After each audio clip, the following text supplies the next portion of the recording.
चले भोपाल की खबर का रुख कर लेते हैं। सपक्ष पार्टी की आज आयोजित विशेष बैठक में आईएएस अधिकारी संतोष वर्मा द्वारा ब्राह्मण समाज के प्रति दिए गए कथित आपत्तिजनक बयान को लेकर कड़ा विरोध जताया गया।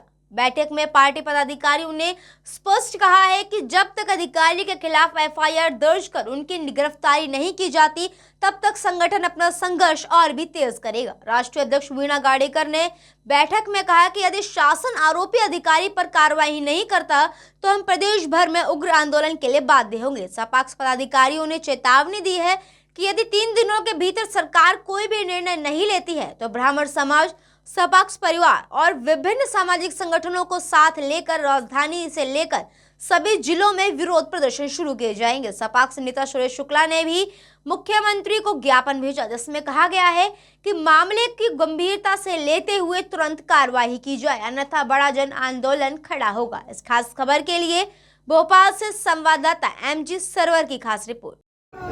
सर, आज आप लोगों ने भी विरोध में जो से बयान दे क्या प्रदर्शन भी कर रहे हैं, सब चल रहा है, बताइए। आज उसका पतला दायन किया गया है। अगर सरकार से मेरी मांग है, अगर वो बर्खास्त नहीं होता है तो उनको 24 घंटे के अंदर अल्टीमेटम दिया गया है।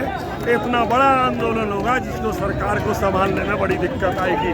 मैं सरकार से, मुख्यमंत्री जी से निवेदन करना चाह रहा हूँ कि आप ब्राह्मणों को मत जगाइए, किस समाज को मत जगाइए, आप क्षत्रियों को मत जगाइए, आप किसी भी समाज को मत जगाओ। ऐसी भाषा की टिप्पणी करने वालों को तत्काल प्रभाव से बर्खास्त करो, क्योंकि हर समाज में बेटी है, सभी समाजों को गाली दे रहे हैं। आज ब्राह्मण समाज की बात आई, कल क्षत्रिय समाज की आएगी, परसों वैश्य समाज की आएगी, परसों ओबीसी समाज की आएगी। सभी समाज में, दलित वर्ग में भी बेटियां हैं, मगर इस तरीके की जो बदता की है उसके लिए उसको माफ नहीं किया जा सकता। अगर 24 घंटे के अंदर उस पर कार्रवाई नहीं होगी, उग्र आंदोलन होगा, उसकी जिम्मेदारी सरकार की होगी। सर, वो बार बार कह रहा कि गलती हो गई, अपनी गलती मान रहा है वो। किसकी गलती हो गई? गलती हो गई, अपने आप को गोली मार ले। गलती कर ले, गोली मार ले अपने आप, इससे बड़ी क्या होगा? बोले गलती हो गई, गोली मार ले, क्लियर हो जाएगा गलती हो गई। तो सर क्या गलती हो गई? सर, आप लोग का सब बात क्या है सर?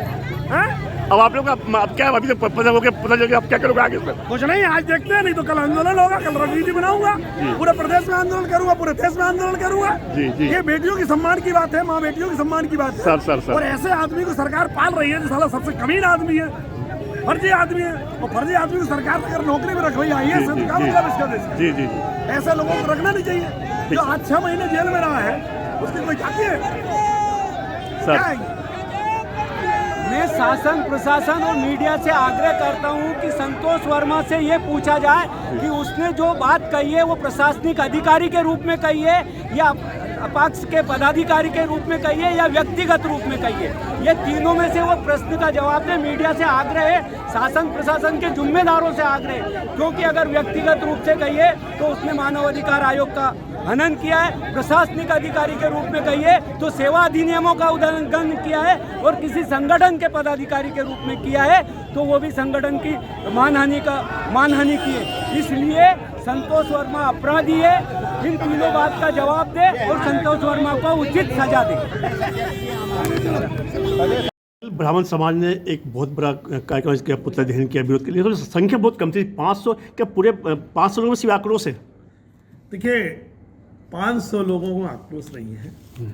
ये क्या है कि एक समाज ऐसा है, ये चाहता नहीं है कि इस तरीके से आंदोलन बिगाड़ा जाए, समाज में विघटन पैदा किया जाए और चक्का जाम किया जाए, जिससे कि जो लोग आने जाने वाले लोग हैं उनको कहीं तकलीफ ना हो, क्योंकि ये सब समाज है, पढ़ा लिखा समाज है, ये अपनी बातों को अच्छे से रखना जानता है, सब तरीके से रखना जानता है। कल कई संगठन ने मिलकर आंदोलन किया था, सपक्ष थी कि हिंदू संगठन थे, कई और भी संगठन शामिल थी।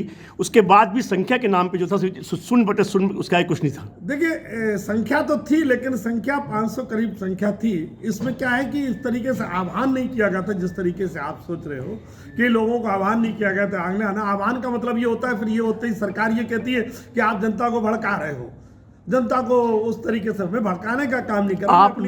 आप लोग गवर्नमेंट पे आरोप तो लगा रहे हो, लेकिन साफ तौर पे नहीं लगा रहे हो। कहीं ना कहीं गवर्नमेंट पे अपने बचने का प्रयास भी कर रहे हो। कहाँ बचने का प्रयास? मैं तो सरकार पे अभी हाल ही आपके सामने बोला है कि इसमें सरकार इन्वॉल्व है, इनमें अजाक्स इन्वॉल्व है। अगर अजाक्स और सरकार इन्वॉल्व नहीं होती तो जिस दिन इस टिप्पणी की थी उसी दिन उसको बर्खास्त हो जाता।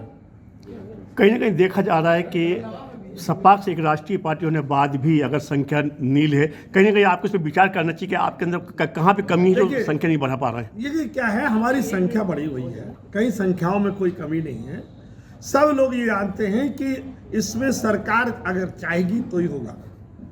अब ये हो रहा है कि आंदोलन जो सरकार बढ़ाने की कोशिश कर रही है, वो संख्या बल चाहती है, वो सरकार चाहती है कि मध्य प्रदेश और भारत बंद हो, उनकी यही मंशा है। देखने में आ रहा है कि आप लोग बराबर थाना हो, पुलिस प्रशासन, सबसे आप आवेदन बराबर कर रहे हैं, उसके बाद भी कोई भी आपको सुनने को तैयार नहीं है। आपने ये सुना है निवेदन, आवेदन, और उसके बाद क्या होता है ये आप भी जानते हो, फिर दे दनादन। तो क्या सर आगे आपकी अगली प्रक्रिया यही रहेगी? ये बिल्कुल रहेगी, 3 दिन का समय दिया है, फिर दे दनादन।